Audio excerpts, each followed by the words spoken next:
Hello everyone, welcome back to the TechLog YouTube channel. Today for this video I will be showing you how to recover Instagram passwords. So for that, first of all, you open a browser on your PC and open a new tab. There on the search bar you type in instagram.com and press enter. Once you're at the official page of Instagram, here you need to click on forgot password. Click that. Now, to go through the procedure for recovering your account password, you need to first provide the username or the email address of your account.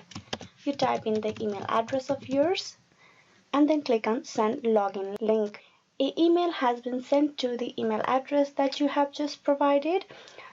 Now you need to go and check your mail. There's the mail from Instagram. You click open that. And here you need to click on reset your password. Now you will be able to provide a brand new password for the account of yours. Type in the new password over here. You need to type in the same password on the below text box for the confirmation. Then click on reset password.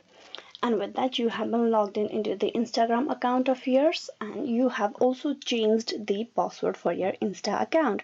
So this is how you can recover the Instagram password. Hope this video was useful. Please like and subscribe the TechLog YouTube channel, and thank you for watching till the very end.